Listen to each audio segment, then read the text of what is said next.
हम सभी सिद्धों की निरंतर आराधना करते हैं, सिद्ध जग की सिद्धि की भावना रख रहे हैं। हमारा जीवन मंगलमय हो, महामंगल हो, इस भावना को लेकर के हम यहाँ पर बैठे हैं। ध्यान रखना, हम ज्योतिष शास्त्र के अनुसार जब बात करते हैं तो कहते हैं जिसके कुंडली में केंद्र में गुरु होता है उसका जीवन जीवन पर्यंत ही मंगल होता है। और कुंडली के केंद्र में गुरु होने पर जीवन मंगल होता है जिसके हृदय केंद्र में ही पंच परम गुरु विद्यमान हो, उसका जीवन भाव भाव मंगलकारी होता है। लेकिन जिनको हमें हृदय के केंद्र में स्थापित करना चाहिए,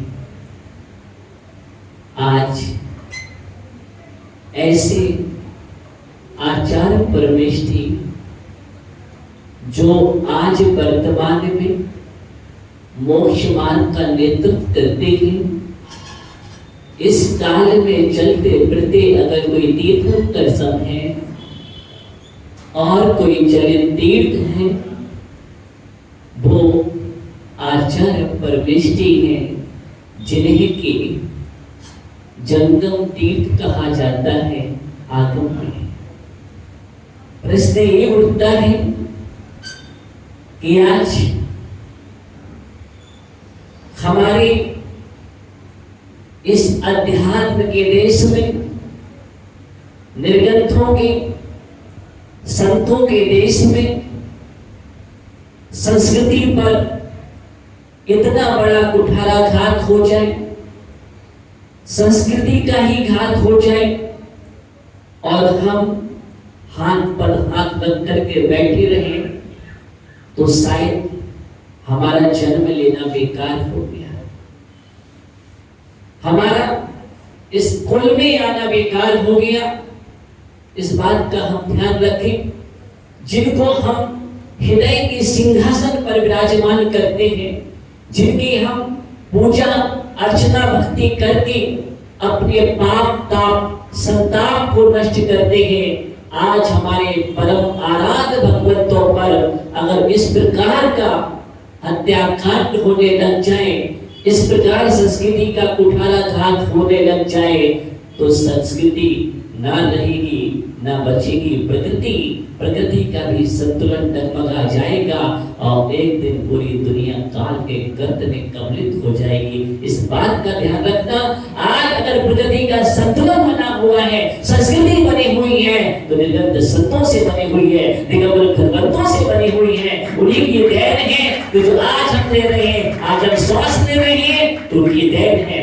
आज हम हवा पानी ले रहे हैं तो उनकी ही देन है। आज हम फल फूल ले रहे हैं, उनकी देन है। आज नदियां भी बह रही हैं, आज अग्नि का सद्भाव है, हम सिकी सिकाई रोटी भी खा रहे हैं, अगर हमारा पेट भर रहा है, सब में कारण तो हमारे दिगंबर संत की साधना है। और आज प्रकृति का संतुलन है, आज हमारा देश विश्व का गुरु कहलाता है, उसका कारण दिगंबर निर्गंध गुरु की साधना का ध्येय बनता है, उनका ही श्रेय बनता है। उनके कारण आज हम बहुत अच्छी तरह से कहते हैं, विश्व में हमारा भारत देश विश्व का गुरु है।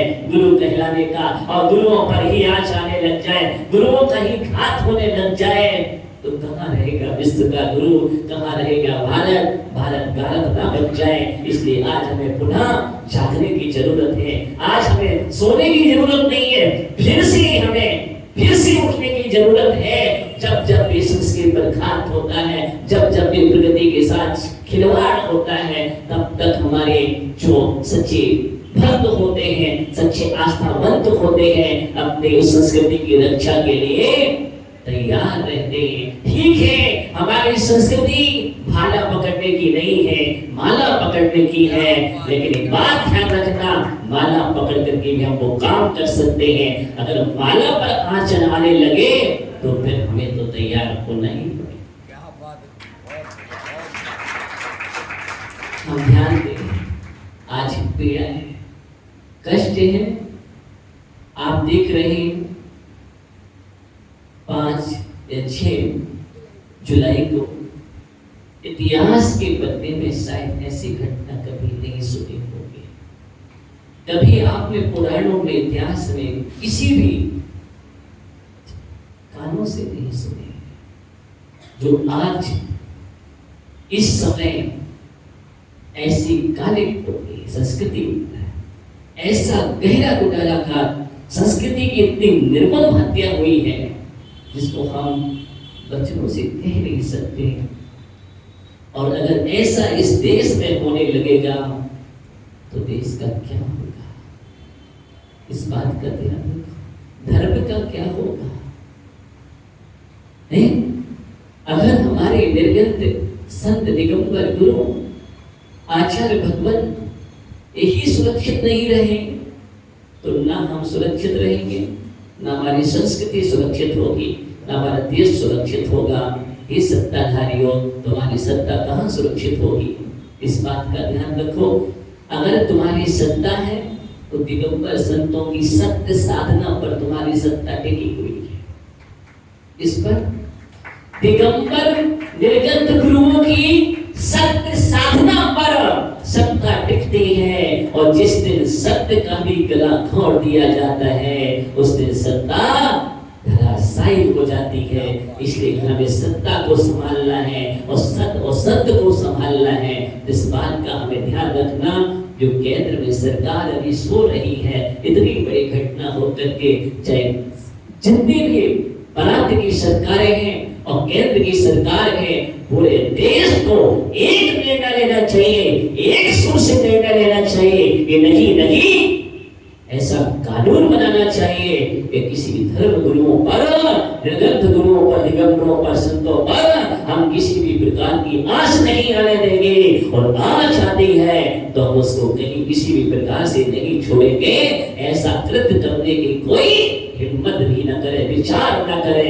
ऐसा एक प्रावधान होना चाहिए, ऐसा संविधान बनना चाहिए। आज इतने बड़े इतिहास, इसको हम कभी इस इतिहास को साफ नहीं कर पाएंगे, स्वच्छ नहीं कर पाएंगे। ऐसा कार्य हो गया है। और इतनी बड़ी हिम्मत, सामान्य से सामान्य इतनी निर्दयता कि निर्गतों पर जो आपसे कुछ नहीं लेते, सिर्फ आपको देते ही देते हैं, निरंतर आशीर्वाद देते हैं, अपनी आभा, अपनी ऊर्जा बिखेरते हैं पूरे देश में। और आज हम सुरक्षित हैं, आज हमें गौरव है। आप सोचिए, आप दिगंबर समाज लिखते हैं, क्या लिखते हैं? हम गर्व से लिखते हैं और आपकी पहचान है कि हम दिगंबर हैं। अगर सोचा जाए तो आप कोई दिगंबर है क्या? कोई भी दिगंबर हो, दिगंबर हम, आप नहीं। लेकिन गौरव किसको मिलता है लिखने का? समाज को। हम शान से लिखते हैं दिगंबर समाज। किसके कारण लिखते हैं? बोलो।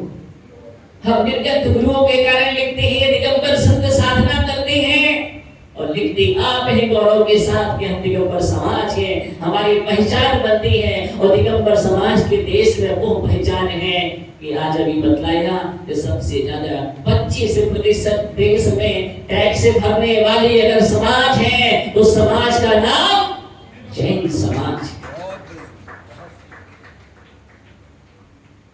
देश को क्या क्या नहीं दी है समाज ने, वो क्या क्या नहीं दे रही है समाज। प्रश्न हमारा केंद्र सरकार से पूछा जाए, क्या नहीं दे रही है? आज हम जब इतिहास उठा करके देखते हैं, संस्कृति और पुरातत्व उठा करके देखते हैं, एक हमारा दिगंबर दिखाई देता है, एक बार जैनत्व दिखाई देता है। जहां देखो वहां जैन संस्कृति है, जहां देखो वहां जैन संस्कृति है। इस देश के लिए सब कुछ दिया है। वह ये भारत भरत चक्रवर्ती का भारत है। ऋषभदेव के पुत्र प्रथम चक्रवर्ती हैं, जो जिनके नाम से देश जाना जाता है वो भरत चक्रवर्ती, जो मुनराज को जो 6 खंड का संचालन करते थे और प्रातः काल में उठ के भगवान की आराधना करते हुए हाथों में कलश लेकर के खड़े हो जाते थे, चौक पूर करके द्वारा अपेक्षा करते थे कि निर्गत साधुओं का लाभ हो जाए, दिगंबर आचार भगवतोपाध्याय और साधु परमेष्ठी का लाभ हो जाए, सतपात्र का लाभ हो जाए। और जिस दिन लाभ नहीं होता था उस दिन वो चक्रवर्ती की आंखों से आंसुओं की धारा बह जाया करती थी। वो देश है भारत देश, ऐसा भरत चक्रवर्ती का देश है जो प्रतिदिन ऐसे हाथ मिला करके हमारे लिए निर्गत गुरुओं का सानिध्य मिल जाए, आहार के लिए पड़गान करते थे, प्रतिदिन करते थे। उस संस्कृति का नाम भारत देश की संस्कृति है, वो वही भरत का भारत है। लेकिन आज क्या हो गया? ऐसा तो कभी रावण के समय नहीं हुआ है। पद्म पुराण इतिहास उठा करके देखना, कभी ऐसा वहां उस समय नहीं हुआ है। आप जरूर रावण कहेंगे, लेकिन रावण ने भी वो ऐसा काम नहीं किया है। आज हम रावण कह रहे हैं, कंस कह रहे हैं, अरे रावण कंस ने ऐसा कोई काम नहीं किया है जो आज के कंस ने कर दिया, आज के रावण ने कर दिया। उस बात का ध्यान रखो। रावण ऐसा मुनि भक्त था, आपको बतला दो, इतना ऐसा मुनि भक्त था, ऐसा मुनि भक्त था, अगर सुन लेगा कि कहीं किसी मुनि पर उपसर्ग हो रहा है तो ध्यान रखना, मालूम चलने पर पूरे सत्ता को हिला के रख देगा 1 मिनट में, और सबको बंदी बना करके कारागृह में डाल दिया करता था। एक क्षण में वो रावण था जिनके शासन काल में कभी दिगंबर मुनियों पर, संतों पर किस आंच नहीं आने। मैं रावण की बात कर रहा हूँ, तो आज तो ऐसा कोई रावण तो ही नहीं है। हम तो राम और महावीर के भक्त हैं। इसके राम कृष्ण महावीर के भक्त हैं आज भारत देश में देखा जाए। और उनके भक्तों अगर हम एकदम मूक होकर के बैठ जाएंगे तो कहाँ संस्कृति रहेगी राम की, कहाँ कृष्ण की, कहाँ महावीर की। आज पर अगर घात हुआ है, दिगंबर संत पर घात हुआ है, तो समझ लेना ये पूरी राम की संस्कृति, कृष्ण की और भगवान महावीर की संस्कृति आहत हुई है, उस पर चोट पहुंचाई गई है। इसलिए हमें जागने की जरूरत है, पूरे देश को एक होने की जरूरत है। हम कहते हैं कि हम भगवा है, कहाँ गया भगवान? ध्यान रखना, आज जितने भी केसरिया है, भगवा बस्तारी है, जितने भी हैं, इन पर ही चोट पहुंचाई गई है, इन पर ही आंच पहुंचाई गई है। आज यहाँ है तो कल वहाँ है, कहीं न कहीं संस्कृति पर घात चलता रहेगा। इसलिए अब जितने भी दल हैं और जितने भी सेनाएं हैं, समझ रहे, जितने भी दल हैं और जितने भी सेनाएं हैं, वो एक सुर में बोले कि हम किसी भी दिगंबर संतों पर और किसी भी संत और महंतों पर आंच नहीं आने देंगे। हम सब एक हैं और एकता की पुरजोर से आवाज जब देश से गूंजेगी तो ये मुट्ठी में लोग काम करके तो बाहर जाएंगे या दूध ला करके बिल में घुस जाएंगे। और हमेशा ऐसे हाथ जोड़ करके चलेंगे। इस बात का ध्यान रखना, जिनने कृत्य किया है उनके लिए कह रहा हूं। आचार्य काम कुमार नंदी, आचार्य परमेष्ठी, एक निर्गत गुरु है, जिनकी हम चरणों की वंदना करते हैं, जिनकी हम पूजन करते हैं। अरे जिन गुरुओं का आशीर्वाद लेने के लिए पूरा देश तैयार रहता है, ये संस्कृति है जिनका इतिहास हम देखते हैं। ये त्याग की संस्कृति, उद्धव की संस्कृति भारत देश है। आज भी हम इतिहास और संविधान उठा करके देखते हैं तो पूरी अगर छाया है, आशीष है तो गुरुओं का है, संविधान भी है तो ये भगवान महावीर स्वामी के सिद्धांतों पर संविधान।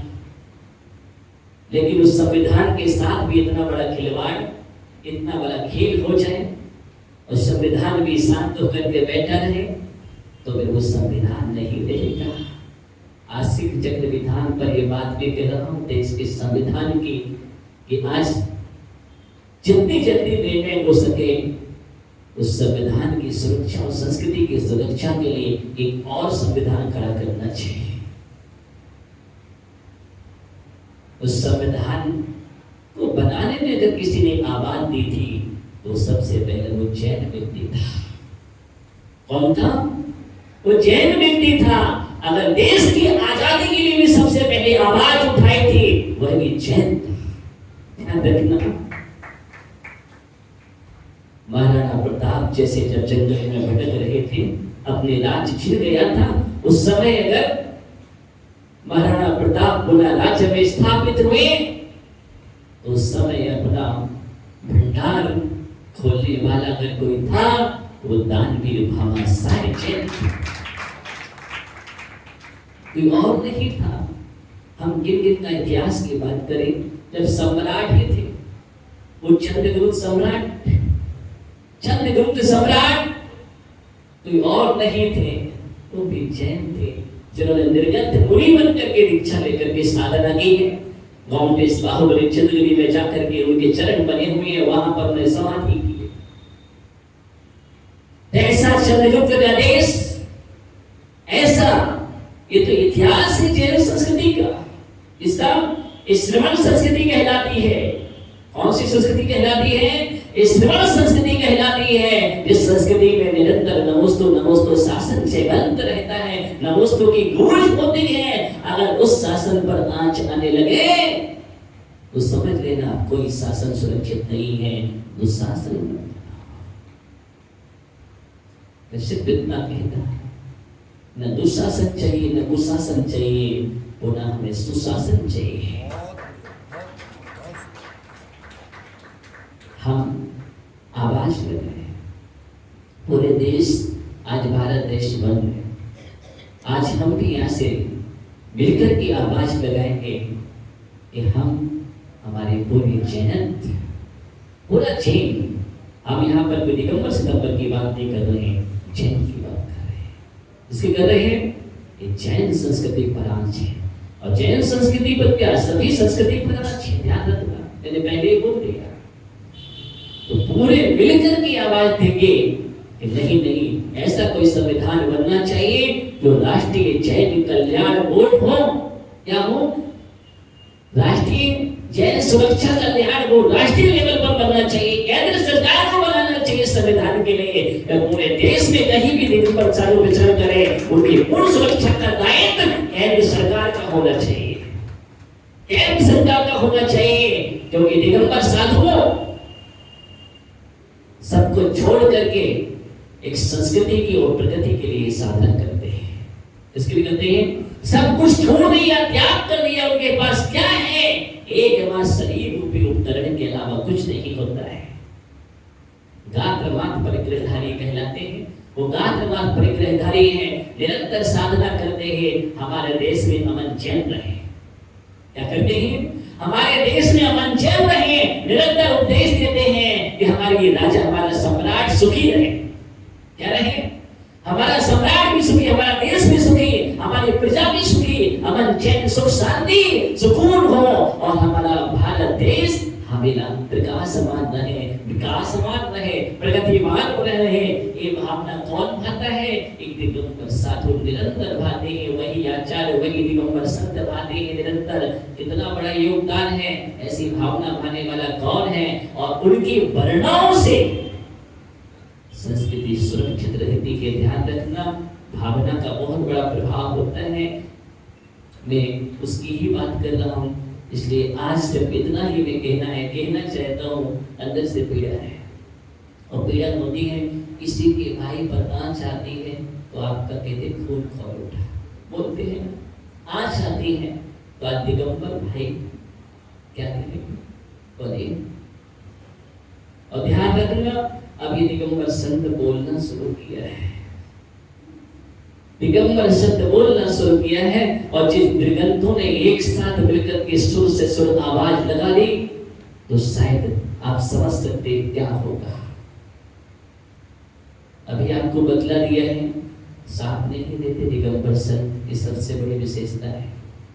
कभी साप नहीं देते, अभिशाप नहीं देते, हमेशा वो आशीष वरदान देते हैं।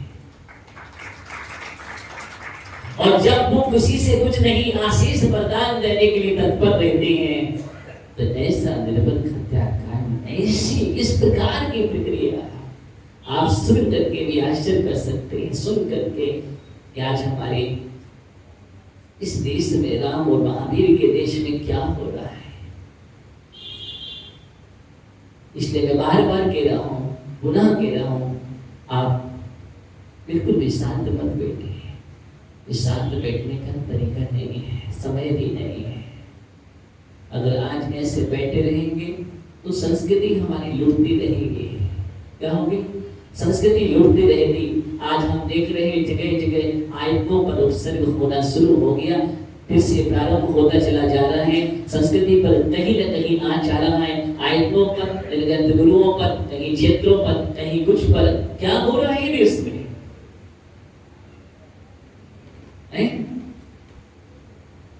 क्या समझ रहे हैं कि जैन समाज अहिंसा प्रधान है? इसलिए नहीं। अहिंसा का मतलब ही थोड़ी है। अहिंसा का मतलब कायरता तो है। अहिंसा का मतलब कायरता नहीं है। हम वीर की संतान है, महावीर की संतान है। किसकी है? हम वीर महावीर की संतान हैं। और वीर महावीर की संतान को समझ रहे हैं, जिनने 6 खंड पर विजय प्राप्त की, जो सम्राट रहे हैं, वो रहे हैं, वो जैन समाज है। वो जैन समाज है। इसलिए जैन समाज को इतना कमजोर ना समझा जाए, इस बात का ध्यान रखा जाए। आज उनकी बुलंद आवाज में बहुत बड़ी शक्ति है। आपको पता है, जब दीवान अमरचंद जैसा जैन सच्चा श्रावक आवाज लगाता है, तो भागते हुए हिरण भी रुक जाया करते हैं। भागते हुए हिरण रुक जाया करते हैं। दीवान अमरचंद जब शेर के पिंजरे में पहुंच जाता है, तो मांस नहीं खिलाता, जलेबी खिलाता है। वो है। हमने तो संस्कृति की रक्षा के लिए हमेशा जैन समाज तत्पर है और रहेगी हमेशा अपने देश के लिए। जब देश का ध्वज किसी भी प्रकार हमारा झुकना नहीं चाहिए, इसलिए जैन समाज निरंतर संलग्न रहती है। गौरव रहता है मेरे देश पर, हमें भारत देश, मेरा देश। और जब मेरा देश, जब देश के झंडे को किसी भी प्रकार से आंच आने के लिए आंच नहीं आने देंगे, तो फिर जैन संस्कृति और हमारी धर्म ध्वजा पर हम आंच कैसे आने देंगे? अगर धर्म ध्वजा पर आंच आने लगेगी तो प्रदेश पर आंच आ जाएगी। इस बात का ध्यान रखें। इसलिए हम सांच को आज ना दिखाएं। इसको सांच को आज ना दिखाएं। सांच सांच रहेगा। इसलिए हमारा धर्म का ध्वज और हमारा देश का ध्वज दोनों ही हमेशा फहराता रहे। यही हमारी भावना है निरंतर। और सभी के लिए हम यही भावना आज सिर्फ इतना ही कहना चाहते हैं कि हम भी आवाज से आवाज दें। यदि आज यहाँ से हमारी आवाज गूंजना चाहिए, यहाँ नहीं, पार्लियामेंट में। कहाँ पर? यहाँ से हमारे पार्लियामेंट में गूंज होना चाहिए। एक ही चर्चा होना चाहिए कि नहीं तत्काल केंद्र सरकार की ओर से जैन सुरक्षा बोर्ड तत्काल गठित किया जाए और तत्काल निर्देश किया जाए कि नहीं हमारी जवाबदारी है। हम जैन संस्कृति और दिगंबर गुरु के संरक्षण के लिए पूरी जवाबदारी लेते हैं, जिम्मेदारी लेते हैं। और हर जगह देश में, हर प्रदेश में कानून व्यवस्था बना करके हम ये आदेश जारी करते हैं। इस प्रकार की व्यवस्था होना चाहिए। बस इतना ही हमारा कहना है। लगता है क्या दृष्टों का काम कुमार नंदी का धन्य है और धन्य है, उनकी साधना को नमन करते हैं। इतना बड़ा अवसर है, क्या इतना बड़ा अवसर है। हाँ, जो उपवास की साधना में थे। एक दिन पहले उपवास, मौन साधना है, और ऐसे साधक पर आचार्य भगवान पर इस प्रकार का अवसर है, मतलब जिसकी कल्पना नहीं कर सकते, हम मुख से कह नहीं सकते। इतनी भयंकर क्रूरता कैसे हमारे देश में, इतनी भयंकर क्रूरता, इतनी निर्ममता कहाँ चली गई, कहाँ गया वो? मुझे याद, आज तक जिसके लिए दिगंबर साधुओं से तो हर कोई जानता है, हर कोई आशीर्वाद लेने के लिए तैयार रहता है। वो पैदल चलते हैं, वाहन का भी उपयोग नहीं करते, किसी को घात ना हो जाए, चींटी को भी घात न हो जाए, सूक्ष्म जीवों की रक्षा के लिए जिनका प्रण होता है, और उसके लिए सब कुछ छोड़ देते हैं, एक बार हार लेते हैं। उसमें भी किसी प्रकार का विधान आ जाए तो उसको भी छोड़ देते हैं, बर्तन नहीं लेते हैं, हाथ में अंजलि मुठ पे लेते हैं, जिनके पास न अस्त्र न वस्त्र न शस्त्र, कुछ नहीं होता, अस्त्र वस्त्र शस्त्रों से दूर रहते हैं। वो दिगंबर चल गया जिसको धरती का देवता कहा जाता है। क्या कहा जाता है? धरती का देवता। और धरती के देवता पर अगर ऐसी आँच आने लग जाए, धरती के देवता का भी घात करने लग जाए, तो धरती का क्या होगा? भूकंप नहीं आएगा, सुनामी नहीं आएगी, तो क्या होगा आप समझ सकते हैं। इसलिए हम धरती को भी संतुलित रखना है, तो आज हमें ये निर्णय लेना ही पड़ेगा। सिर्फ नहीं कह रहा हूं, निर्णय हमें लेना ही पड़ेगा। इसलिए जागो वीर जवानों, क्या जागो वीर जवानों, महावीर जवानों। हम राम महावीर के देश के हैं, इसलिए आज हमें जागने की जरूरत है। बिल्कुल नहीं सोएंगे, ये प्रमाद का समय नहीं है, ये प्रमाद का समय नहीं है। अगर हम प्रमादी बन करके रह गए तो पता नहीं आगे कैसे क्या हो जाएगा। इस बात का ध्यान रखो। अब फिर से एक गहरी आवाज लगाओ, और एक ऐसी आवाज होना चाहिए अभी तक नहीं गूंजी हो, और सीधा पहुंचना चाहिए राष्ट्रपति के कानों में भी, प्रधानमंत्री जी के भी कानों में तत्काल पहुंच जाना चाहिए। ऐसा नहीं है, वो भी मुनि भक्त हैं, वो भी मुनि भक्त हैं, वो भी संस्कृति को समझते हैं, लेकिन कहीं न कहीं उनके अंदर कोई प्रमाद, कहीं न कहीं भूल हो रही है। उस भूल का सुधार चाहते हैं।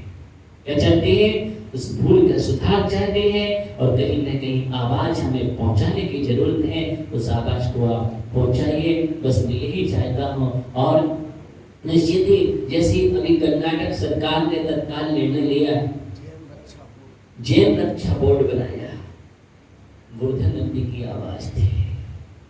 आचार्य गोवर्धन नंदी जी ने तत्काल आवाज दी कि मेरे भाई पर ऐसा उपसर्ग, भाई पर उपसर्ग है क्या?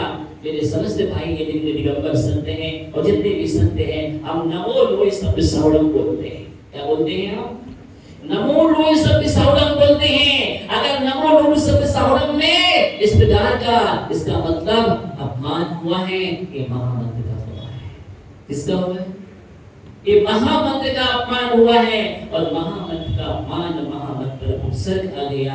हम इस प्रकार साथ नहीं। आज गोवर्धन नंदी जी ने आवाज दी, उस आवाज का प्रभाव कि नहीं सत्ताधारियों, अगर हमने एक जोर होकर के आवाज लगा दी तो कुर्सी पर नहीं बैठ पाओगे।